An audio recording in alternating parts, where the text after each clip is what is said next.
Young fellow, we appreciate you doing this interview with us. Yeah, thank you for having me.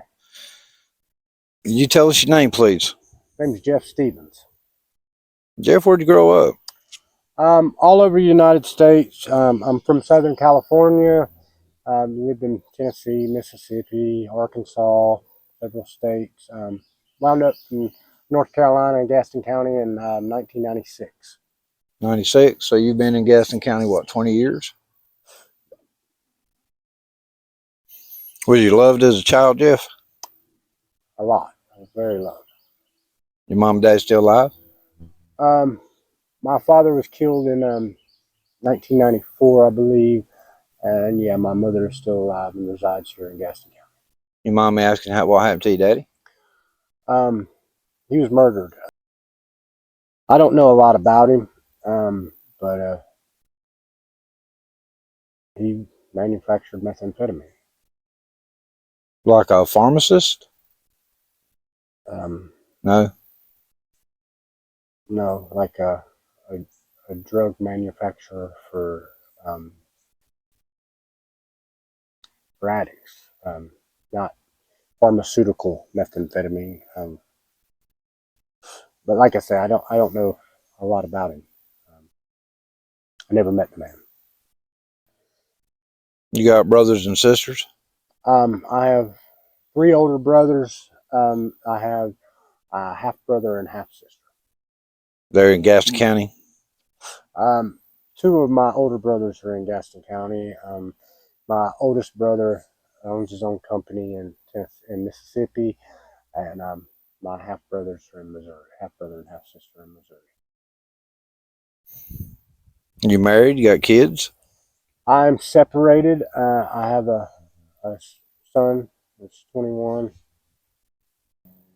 I have a background in carpentry. I built houses for a while. I remodeled for a while, so I know how to do some siding, some roofing. I just got done doing a prison sentence, so I took electrical while I was in there. I don't have a lot of experience with electrical, but I built my own house at one time. Took a 20 by 20 storage building and had a crane come out and built pylons, set it up on pylons, built 2 bedrooms on the back and a bathroom and laundry room off the side. Me and my wife separated around 2018, 2017, around that time. And my addiction took over, and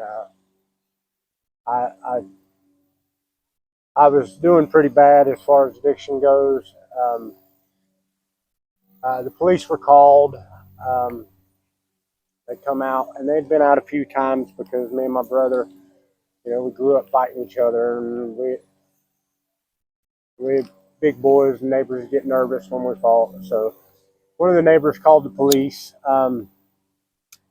The police muscled their way in the house, knocked on the door, and when I cracked the door, they muscled their way in the house, and they assaulted me. They abused their power. It wound up with me with an assault on a government official and a malicious conduct by prisoner.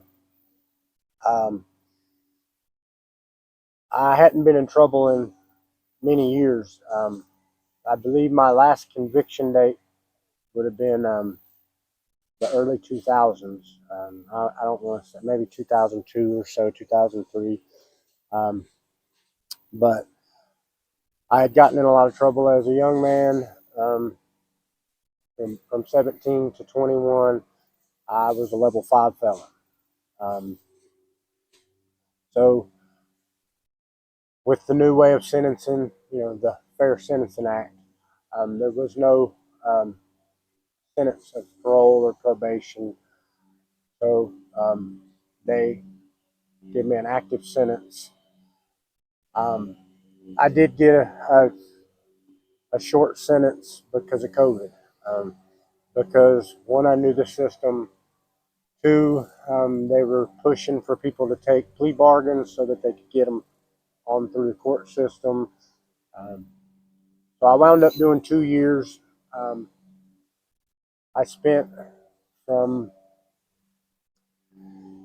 2020, the end of 2020 until December 23rd of 2022, I came out of prison.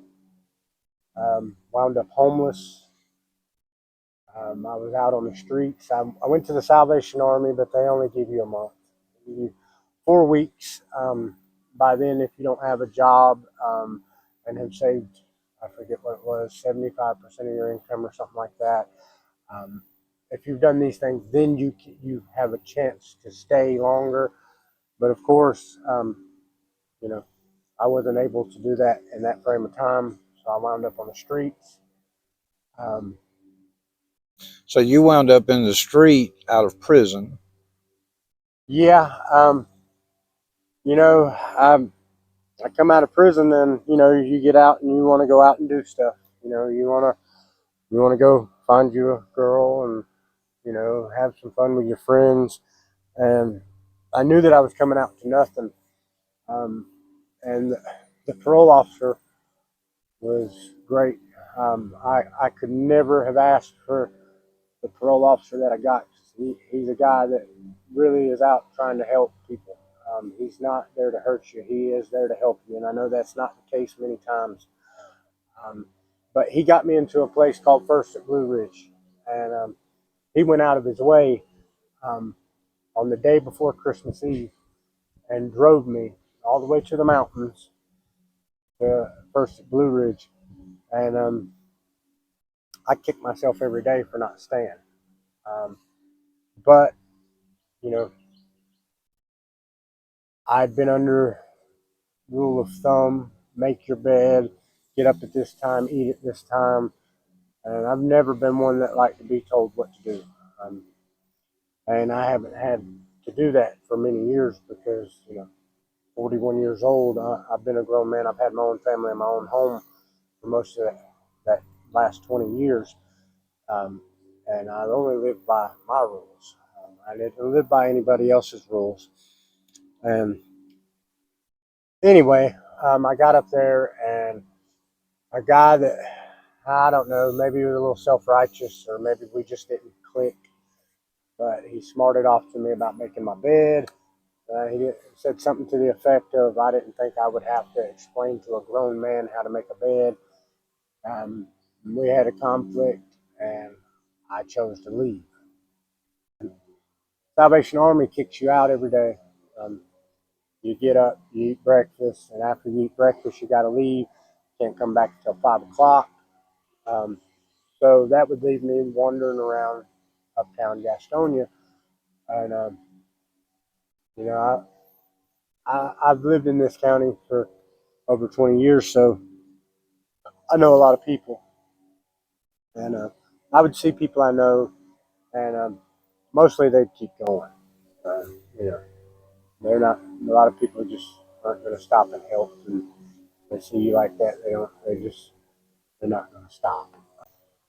I've dealt with addiction for a long time, long time. When I was a teenager, we were poor, single mom. They worked very hard to keep us fed and clothed, and our role models, the people that I looked up to, were my older brothers, and you know, people in the community that, well, they had money, and it led me into selling drugs. At How old were you when you were selling? at 15, 16 years old. Um, What's your drug of choice?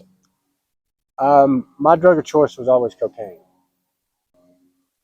Word gets around pretty quick that you have quality product and fair pricing, and all the, 30 something, 40 something men that were working at mills or whatever job, they ended up coming and buying their pot from me because, well, this kid down the street's going to give you a lot better deal than anybody else. You're going to go buy a 5 gram 20 sack from somebody else, and he's going to give you, a 10 gram quarter. And I was successful in selling drugs, and I thought I was slick. I thought I was so much smarter, and I got away with it. I never got caught for selling drugs. But it turned from being a drug dealer to a drug user. Of course, when you're selling drugs, you're selling a commodity, you're selling a product, and you're looking for a high return. So things got introduced to me over time. Prescription pills, which I never, at that point, had not gotten into selling because acquiring them was too much work.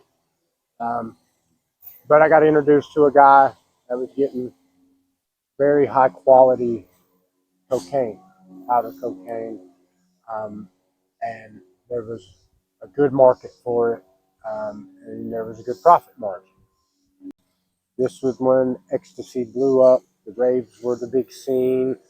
I was young, still party goer, and a buddy of mine, we run cons and hustles together, and not we didn't steal from people or do stuff like that. His dad would program satellite cards, and we would install satellite system, bootleg satellite system, the football cards, just stuff like that. We would invest in little rinky-dink sports cars, and me, him, and his brother would do paint jobs on the interior of the dash and stuff. And anyway, we'd fix them up and sell them and turn a profit. And one day the guy come to me and he said, "Hey Jeff, I've got something that's going to make more money than you've ever seen in your life." And I wanted to hear nothing about it because this is early 2000 and I was a teenager and I was bringing home between $500 to $700 a week. Now I was working 7 days a week, but plus I was selling pot, and that would produce a couple hundred or more every week easily on the side. I was I was making enough money that I wasn't concerned with it, but he was pretty adamant and told me to go pull out $2,000. He said, "Go to the bank account and pull out $2,000, and we're going to go see this guy." So anyway, we go see this man, and he sells me 100 ecstasy pills at $15 a piece. And that night, me and my buddy and a couple girls go to Charlotte to a club. And of course, we sell every pill in the first hour of being at the club for $30 a piece. Now, if you're looking at this, we spent $100 for 20 bucks for gas, $20 a piece for us to get in the club. And we have just taken $1,500 and turned it into $3,000 in an hour. At the height of it, um, I could I could gross $60,000, $70,000 in a night. Um, and of course, we're taking 5, 6 rental cars, all of our buddies, their girlfriends, and standing there paying $20 a piece for, you know, 5 carloads of people to get into a club, and that was nothing. It doesn't go unnoticed when a teenage kid is running around driving new cars every weekend, you know, going to the rental car place and getting, I got 4 or 5 rental cars every weekend. Um, I had a trailer on Lake Norman. Me and my buddy, his grandmother passed away, and they had a place, and the family couldn't afford to keep it up, so it was offered to us. So me and my buddy, the one that got me the idea to go sell ecstasy, went in and we had a vacation trailer on Lake Norman. Um, I had a rental place out on Modena that was a 1 bedroom. We stayed in Stanley, had another rental place that my buddy was renting. Um, uh, we had everything that finances could afford you. Of course, they say all good things must come to an end. So they continued to try to send undercovers to purchase narcotics from me. But at this point, with my entrepreneurial spirit, and my buddy explained it as a chessboard, um, I had insulated myself. So I didn't sell drugs. I purchased them, I distributed them to certain people, and then they would go and sell and bring me cash. Most of the time, I would just sit in the DJ booth and do drugs with whatever DJ. Like I say, I won't go into names because these are famous people that I don't want to discredit. But many of the DJs that toured around this area during that time, I sat and done drugs with in the DJ booth. And I had club owners paid, bouncers paid. We had no worry of getting busted because once we were inside, unless it was an undercover, we didn't have a big problem. A young man come one day and tried to purchase drugs from me, and I would not sell them to him because I didn't have to. And the, the little bit of money that I would have profited off of him would not have made sense. Um, by this time, we were no longer paying ridiculous prices because we were making other people money, and it drew the attention of people that were higher on the food chain. Um, so we were paying about $4 a piece for these pills that were making $25 a piece easily. And you were doing the drugs during this time? Yeah. When I first started, I would go out to the club and I would stay sober until the end of the night. The end of the night, I had already made my money, and I would get high and party with the girls and run around and have a good time and dance and do the little glow stick stuff that we did. But by the time I leveled up, as they say, um, I didn't have to be as vigilant. A friend of mine had moved in a couple houses down from me, and him and his girlfriend were smoking crack. Um, she was bad on prescription pills. Um, at this time, Kaiser Permanente Pharmacy was closing down in Gastonia, and I was selling marijuana, and a guy that bought pot from me regular come by one day, and I didn't have a knowledge of prescription pills, but he was bringing the big jugs, the pharmacy jugs, 500 hydrocodone, 500 oxycontin, 500 bar Xanaxes, and he would bring them over to me, and I had no idea of their value. You know, I knew they had a value, and well, I was fairly thrifty, so I was sure that I was going to get a good deal. But I would trade pot for these pills. As a matter of fact, I can remember the first one that I traded for was not a full bottle, but over 300 lower tab 10s, and I got them for a quarter pound. And back then, a quarter pound, you could get it for 180 bucks. I mean, it was, and that was just buying a quarter pound, not if you bought quantity. So I got these pills at less about 50 cents a piece that were going for $5 a piece at the time. And to tell you the truth, I just kept trading for them and loading them in the closet. So I've got thousands of narcotics. I mean, and we're not talking about garbage. We're talking about, which it is garbage, don't get me wrong, but I'm saying the things that people sought after. Valium, Xanax, Klonopin, Lortab, Percocet, Ativan. I mean, if you can think it, I had it sitting there in the closet. My ex-wife was born with cerebral palsy, um, and she dealt with pain. But until this point, she had not dabbled in opiates hardcore. And one day, I don't know what was wrong with her. Her legs were hurting or something like that. And I had sold some of the pills, so we knew what they were.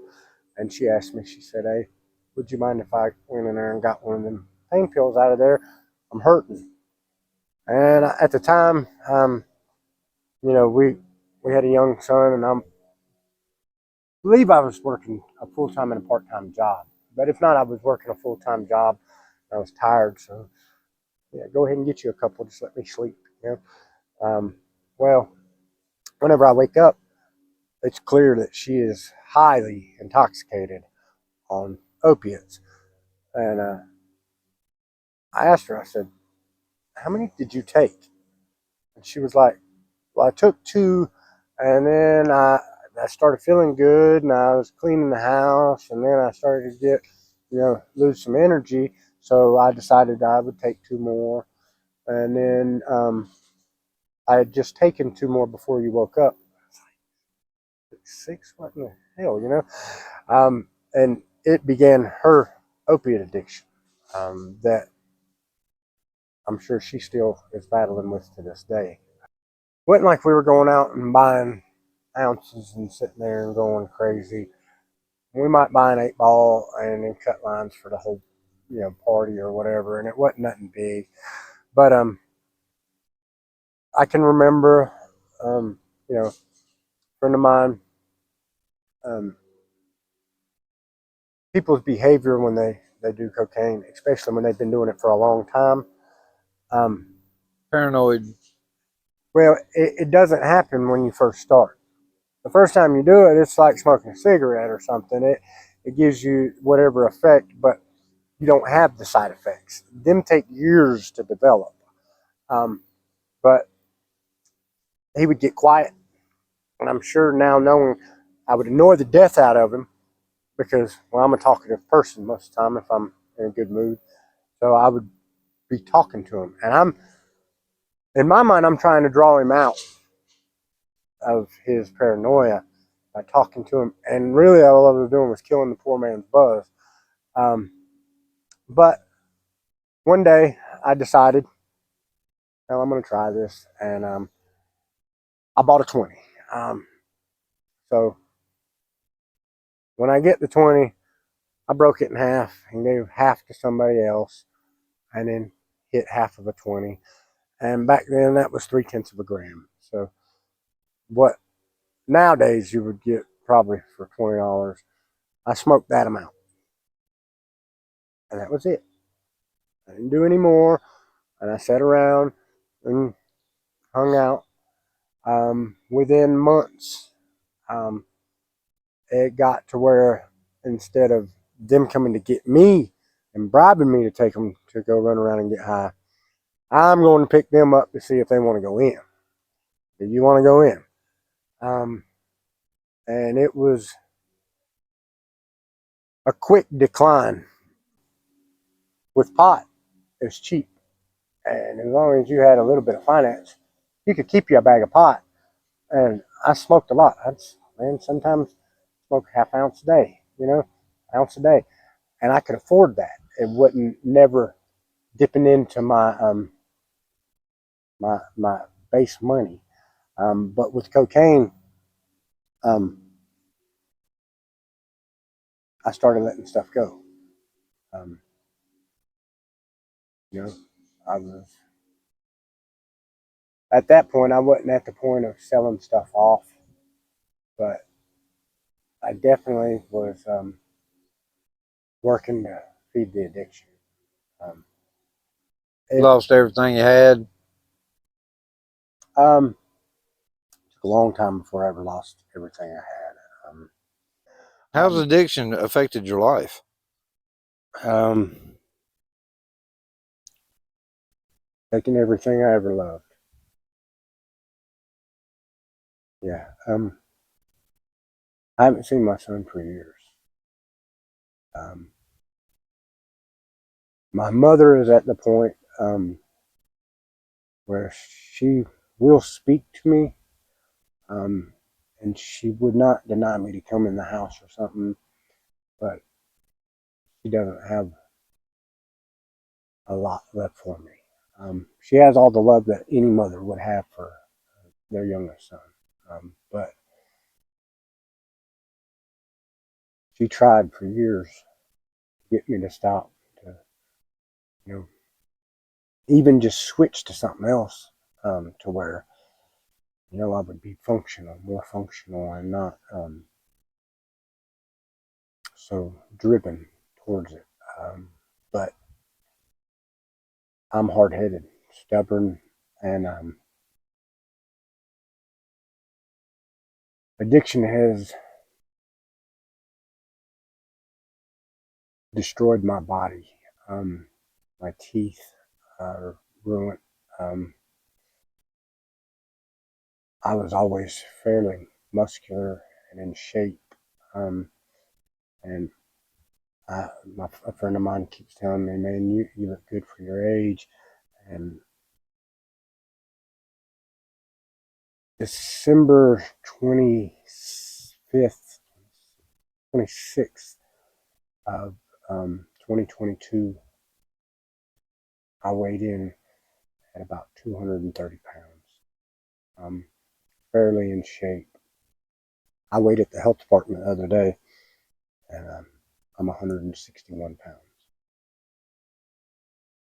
I had been up for a couple weeks. Um, I hadn't been to sleep in pretty close to a month, 20 something days, something in that range. I don't want to say exact because my memory's not so great, but I'd been up for a long time, and I was feeling terrible. And it didn't matter how much methamphetamine I used. As a matter of fact, I was doing whole grams at one time, a whole gram, and it would wake me up for a minute, and then I would just, all my energy would be gone. I'd be so sluggish and weak.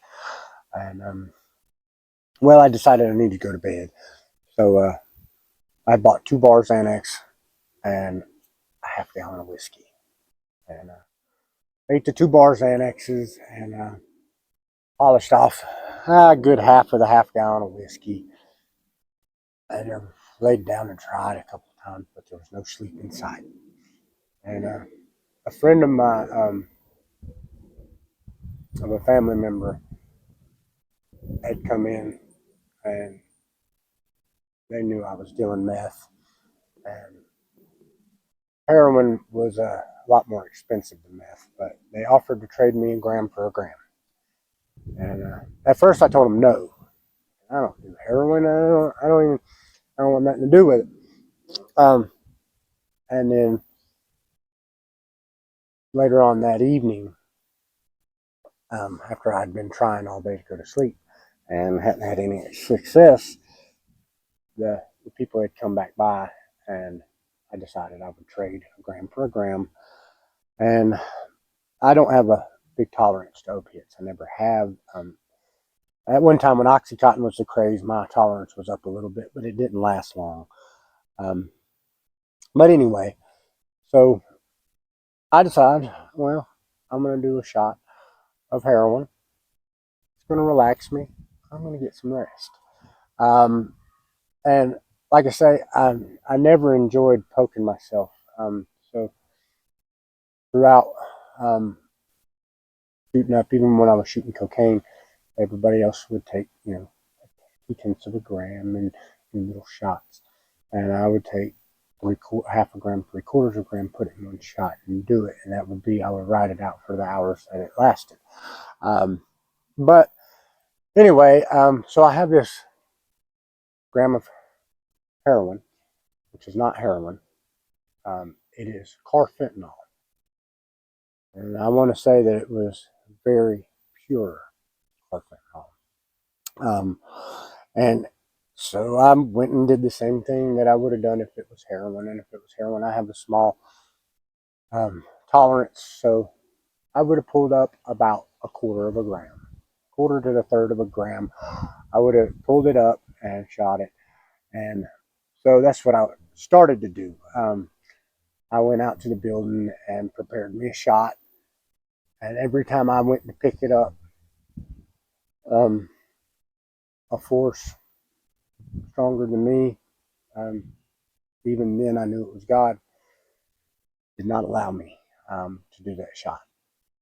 So I dumped out everything that was in the rig, and I just did the wash, a couple granulates maybe, and I shot it.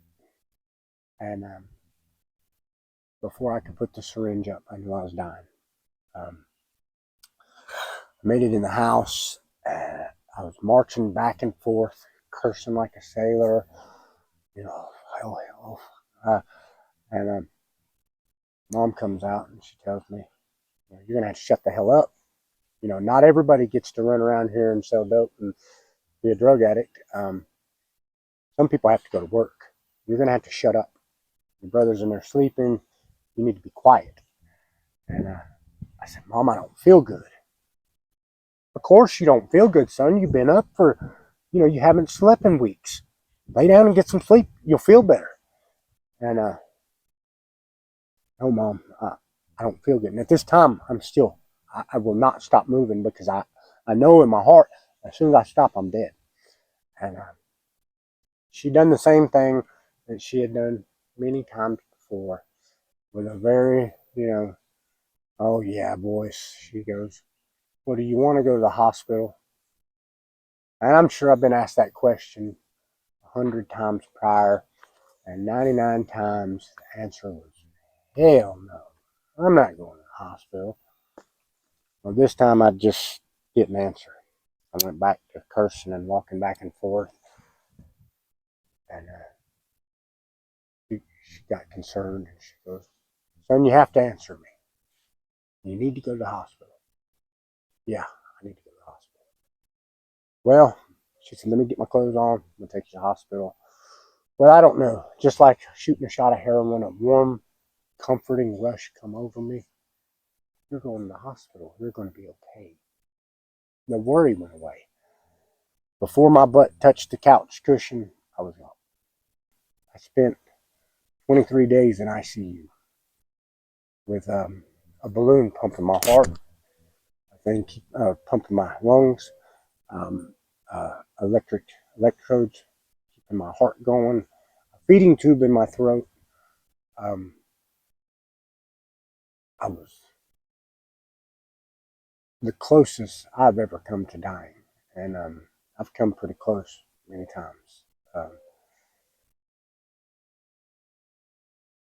uh, What would you like people to know about addiction? that it can affect anybody. Um, the highest of the high and the lowest of the low. Um, and just because somebody's out here wearing a suit and tie, some of my lawyers, cocaine addicts. It doesn't matter who you are. It doesn't matter how strong you are in your faith. It doesn't matter how tough you think you are and what you think you can handle.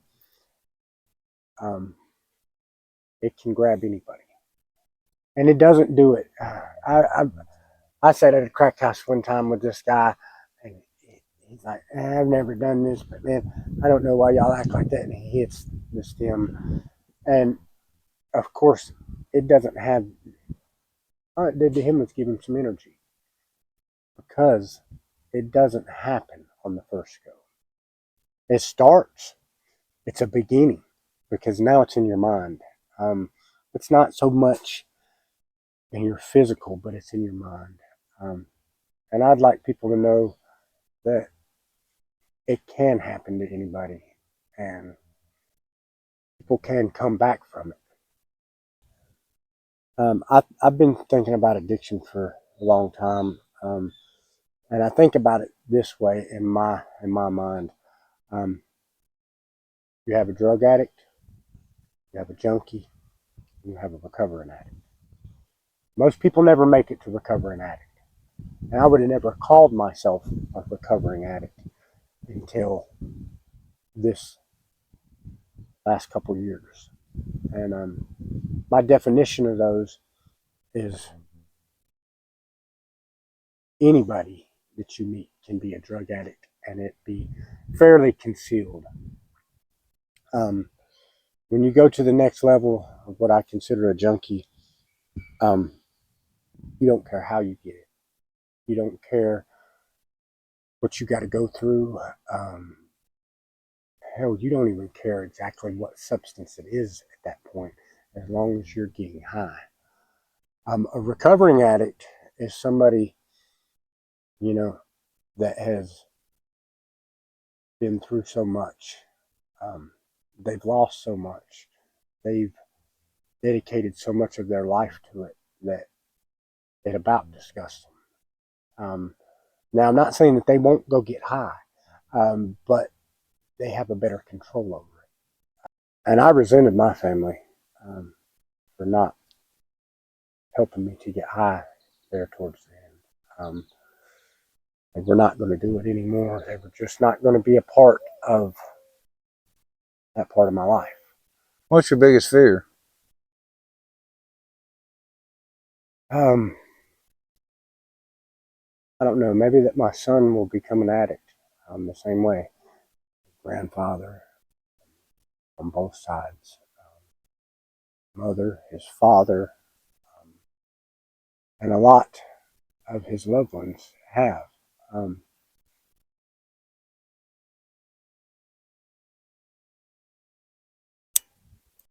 And you'll never know me because all you comprehend is a worthless dollar sign. And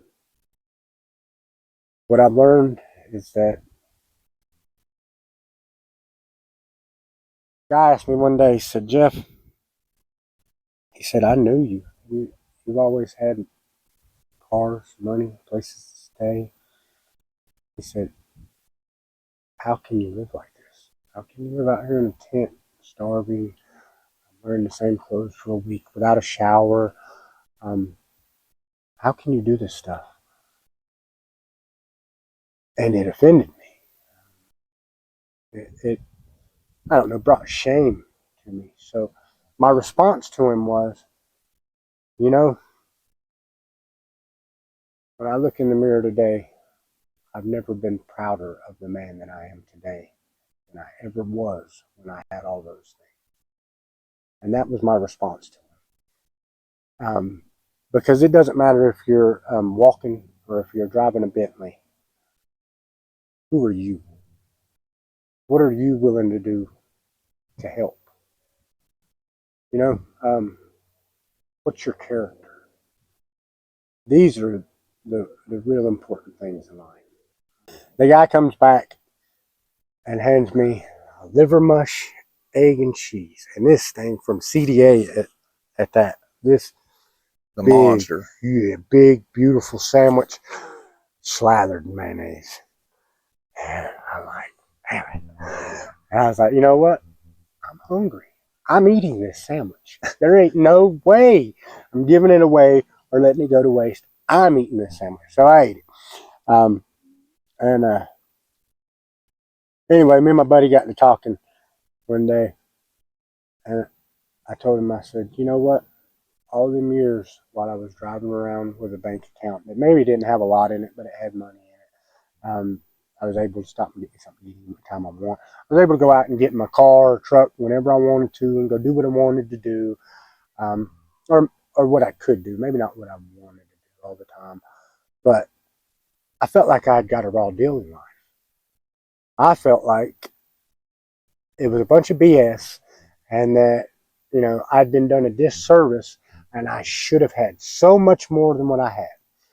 Well, I come to the realization that I was spoiled and did not even know it. And that is a sad thing. That is sad when you're spoiled and don't know it. Now, for those that are spoiled and know it, that's completely understandable.